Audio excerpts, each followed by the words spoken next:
Terrell Owens, I thought T.O. should have been a first ballot. His numbers, I mean, he's a 6-time, 5-time first-team All-Pro with 3 different teams. I get, you know, well, he destroyed locker rooms, but he didn't play football in the locker room. He played football on the field. And his number says 6th all-time in catches, 2nd in yards, 3rd in touchdowns. Behind Jerry is the GOAT. Nobody can question him. Randy Moss, in my estimation, I think T.O. is the 3rd greatest receiver to ever play. I put Michael Irvin up there, but that's just me. Okay. I think his numbers validate, because at the end of the day, it's a numbers game. Although he did not play for a Super Bowl, the catches, the yardage, the All-Pro, the Pro Bowls, that gives him validation that he's very deserving. Now, I need the 50 members that's voting on this to validate this man. Set what he did aside, the ranting and the yelling and screaming at coaches and players. He came to play every single Sunday. They're eye-popping.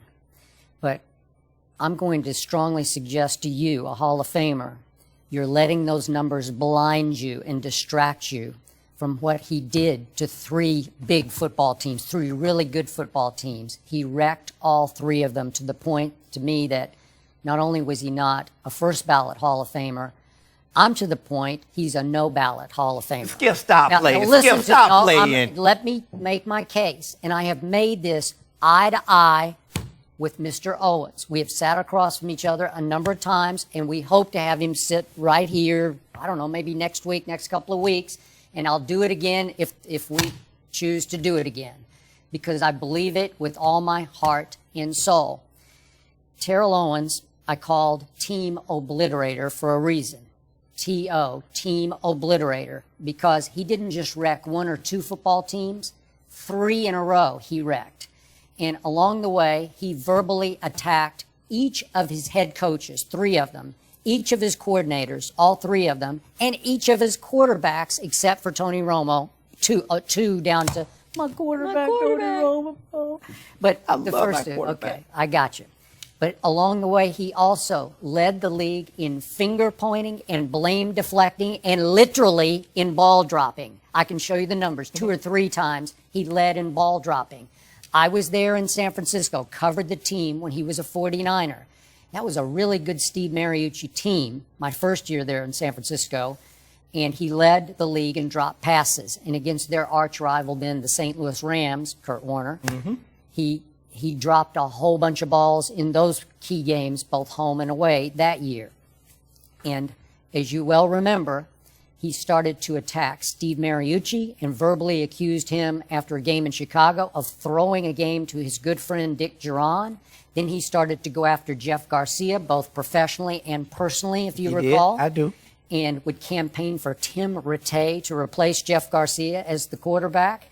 And then, classically, he went after Greg Knapp. Remember the coordinator? Yep. He's still coordinating now. But Greg Knapp was on the Quarterback coach in sideline. Denver. Yeah, he is. Yeah, and he was on the sidelines in Minnesota in a Randy Moss game. Yep. And he ranted and raved and showed him up in front of the world because his TV cameras stayed with it forever, to the point that Terry Donahue finally said, that's enough of T.O., who they started to call Mio at that point, and shipped him out because he had become more trouble than he was worth. Point of order. In my time in San Francisco, for a while, I defended Terrell Owens, and I was the lone media voice to defend him until player after player after player in the locker room would pull me aside and say, what are you doing? A playoff-bound team that should have gone much farther than it did. So he goes to, as we know, Philadelphia. And right away, his roommate and soulmate in training camp, Donovan McNabb, he starts to turn on him. And it was shocking to me because I like Donovan a lot. I don't think Donovan meant any harm. You remember what happened? They fell completely apart to the point that Terrell accused Donovan of hyperventilating and literally choking in the Super Bowl. Well, it started because Donovan did not go to bat for T.O. getting a contract extension, and he went to bat for Westbrook. He did. He said, we need to sign this guy, and T.O. felt it as a slight. After playing in the Super Bowl on a broken ankle, he's like, how could you not come to my aid? Yeah. But it started before that. He started to turn on him. And then he got into altercation. All that running with the offensive coordinator, running in with the receiver coach, having it out with the quarterbacks. Skip, the guy still finished sixth. He's sixth all time in catches, second in yard, third in touchdowns. Okay, here's And everywhere he went, Skip, everywhere he went to Cincinnati with Ocho Cinco in his prime and had more yards than he did. He went to Buffalo. He had 898 yards. He was. Yes, I get all that. Yes, he was a problem, but he was more of a problem on the football field. Ask any DB that had to deal with him. Ask any defensive coordinator. Because, Skip, he's one of the few guys that could take a 5-yard route and turn it into an 80-yard spectacular. Totally agree. So, and he played with rage every down. Rage. He played hard. I got it. Think about Randy Moss told the world, I play hard when I want to. He's revered because, you know, he 23 touchdowns, and he was a great, I'm not taking anything away from him. But T.O. did it all. He ran after the catch. He blocked. Skip, his numbers, his play on the field. In the bylaws, they say you're not supposed to take anything that happened off the field. So anything he did in the locker room, he did on the sideline should not count. It should be excluded. What did he do on the field?